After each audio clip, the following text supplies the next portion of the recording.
Myself Dr. Sheetal Gupta, and today's topic is corticosteroids. Corticosteroids means the life saving drug. मरते हुए लोगों को भी अगर मरण शैय्या से उठाना है तो हमारे पास सिंगल ड्रग ऑफ चॉइस होती है, that is corticosteroids.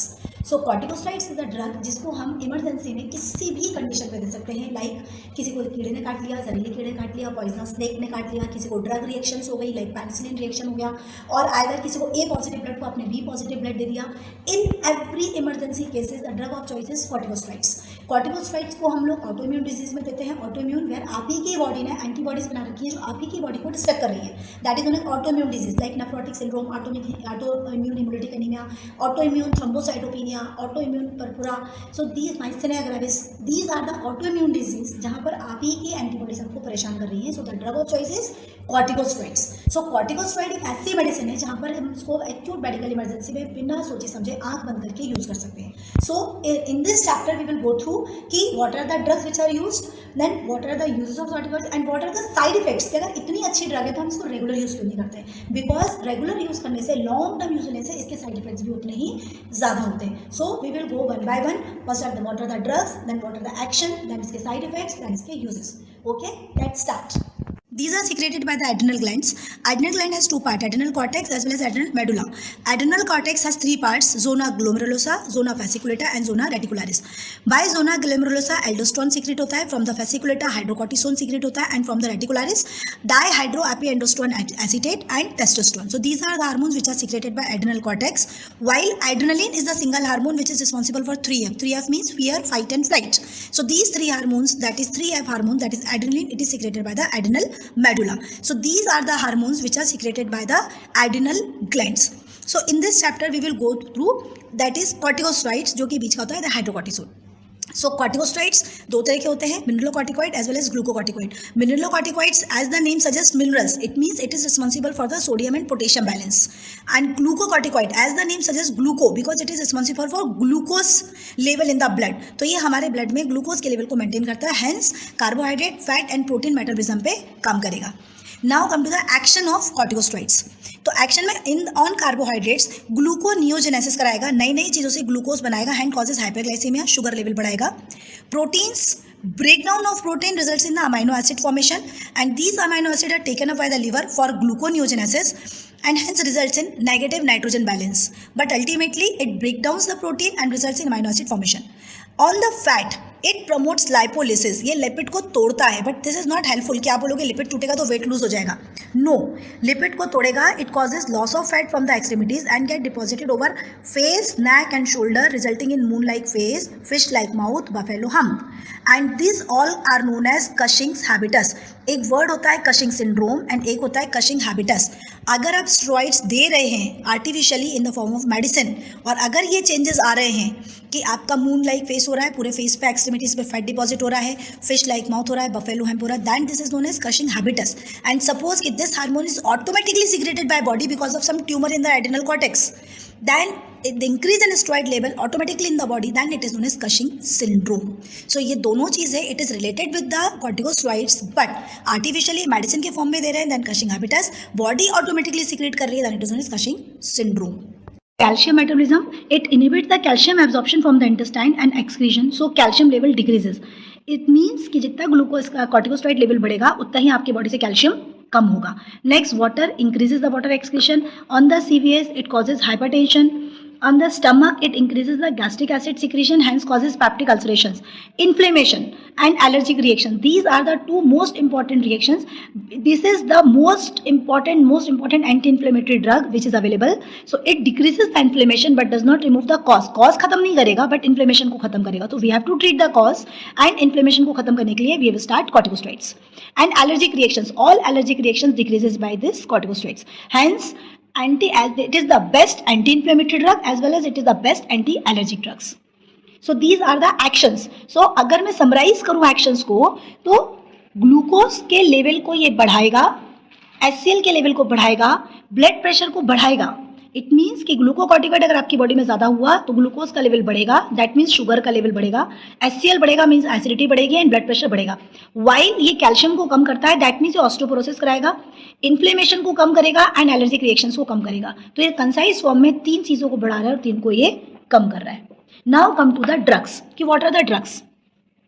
So glucocorticoid में these are short acting drugs, intermediate acting drugs and long acting drugs. Short acting drugs hydrocortisone जो हम लोग दिन भर यूज करते हैं. The most common brand name is एपकॉर्लिन.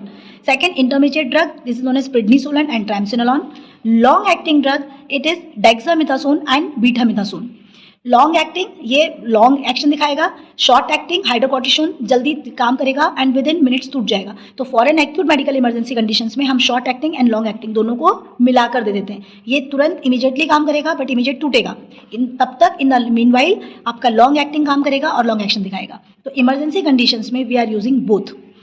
Betamethasone के साथ इंपॉर्टेंट ये होता है कि अगर कोई भी डिलीवरी लेस देन 32 वीक्स में होने वाली होती है, अगर बहुत प्रीशियस प्रेगनेंसी है, किसी का ब्लड प्रेशर बहुत बढ़ रहा है, इन केस हमें लग रहा है कि किसी की प्रेगनेंसी डिलीवरी को हमें लेस देन 32 वीक्स में करवाना पड़ सकता है. So in this time for the lung maturity of the foetus we are using betamethasone 12 milligram over 24 hours. 2 दिन के अंदर 12 मिलीग्राम बीटामेथासोन देते हैं फॉर लंग मैच्योरिटी. लेकिन इसका यूज सिर्फ लेस देन 32 वीक्स में है. अगर बेबी 32 वीक्स क्रॉस कर गया है then there is no use of any betamethasone because lung maturity already हो गई है. In mineralocorticoids the drugs are DOCA, that is deoxycorticosteroid acetate, and the aldosterone. So these are the available drugs in corticosteroids. To the uses of mineralocorticoids, तो mineralocorticoids का use सिर्फ replacement therapy में होता है in case of acute adrenal insufficiency or in case of chronic adrenal insufficiency like Addison's disease. But the uses of glucocorticoid जो मैं बार बार बोल रही हूँ कि they are used only as a life saving drugs, not an on regular use, because regular use पे इसके side effects बहुत ज़्यादा हैं जो हम आगे पढ़ने वाले हैं. बट नो डाउट कि it is a life saving drug. So इसका इसके यूजेस के there is one jingle which is known as मोटाभाइलेसिक्स. And for malignancies it is the drug of choice for acute lymphoblastic leukaemia as well as Hodgkin lymphoma. O for organ transplantation, O for others में in case aspiration pneumonia हो गया है, pulmonary oedema हो गया है, किसी के lungs में पानी भर गया है, लेफ्ट वेंट्रिकुलर फेलियर हो गया है. इन केस ऑफ प्रेगनेंसी अगर किसी की 32 वीक से पहले डिलीवरी हो रही के चांसेस हैं, then we are giving dexamethasone और बीटामेथासोन. देन अगर किसी को स्नेक पॉइजनिंग हो गई है, कोई पॉइजनस कीड़े ने काट लिया है, किसी ने कुछ पॉइजन ले लिया है, in any case others means in any case we are giving corticosteroids without any hesitation to test the adrenal and the pituitary axis function. Arthritis, because itis means inflammation, joint inflammation, so these are the best anti-inflammatory drug, hence it is the drug of choice in all rheumatoid arthritis, osteoarthritis, rheumatic fever, gout means गठिया बात. तो जितने भी joint से related inflammatory conditions हैं, that corticosteroids are the drug of choice, but for short term not for long term, do remember.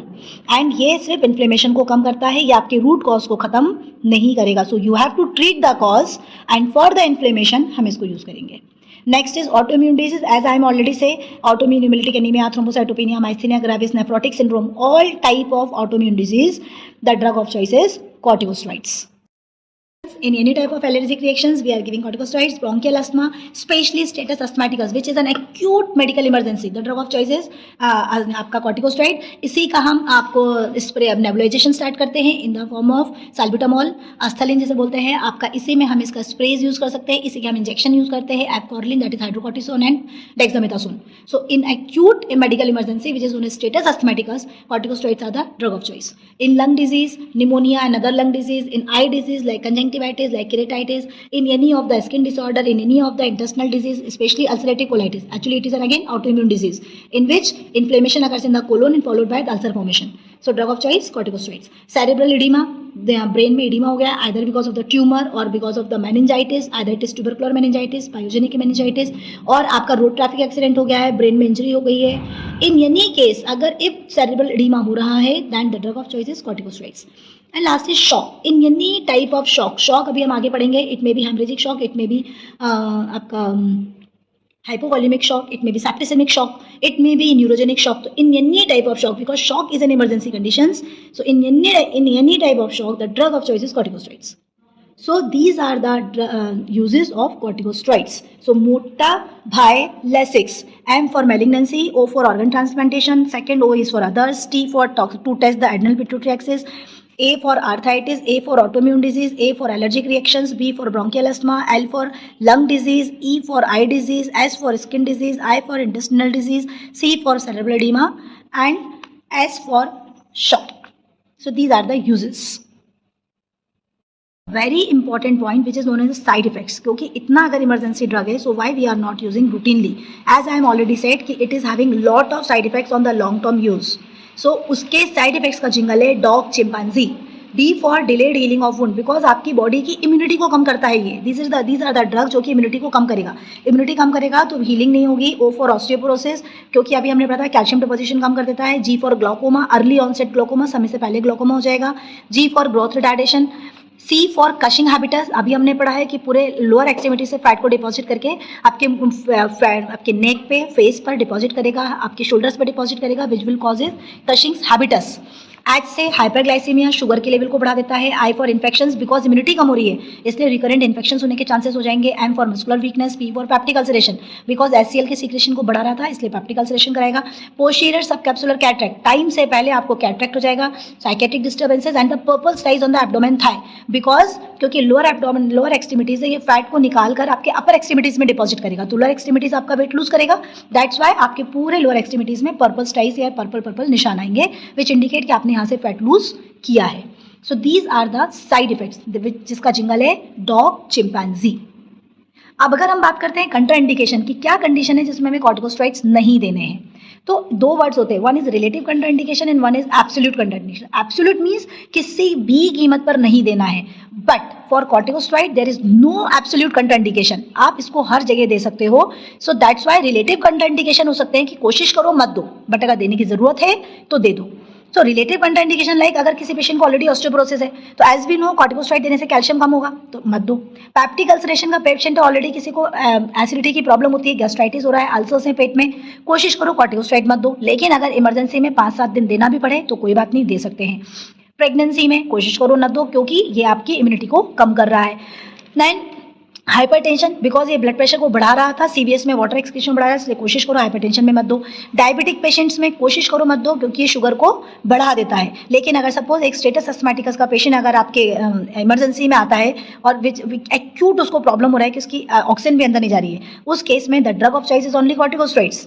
तो वहां पर हम अगर कॉर्टिकोस्टेरॉइड देंगे तो ऑब्वियसली शुगर लेवल बढ़ेगा and patient is already diabetic, कोई दिक्कत नहीं है, हम उसको 2-4 दिन के लिए इंसुलिन पर डाल देंगे. बट कॉर्टिकोस्टेरॉइड देने से उसका स्टेटस अस्थमैटिकस वाला जो एक्यूट इमरजेंसी फेज है वो सबसाइड हो जाएगा.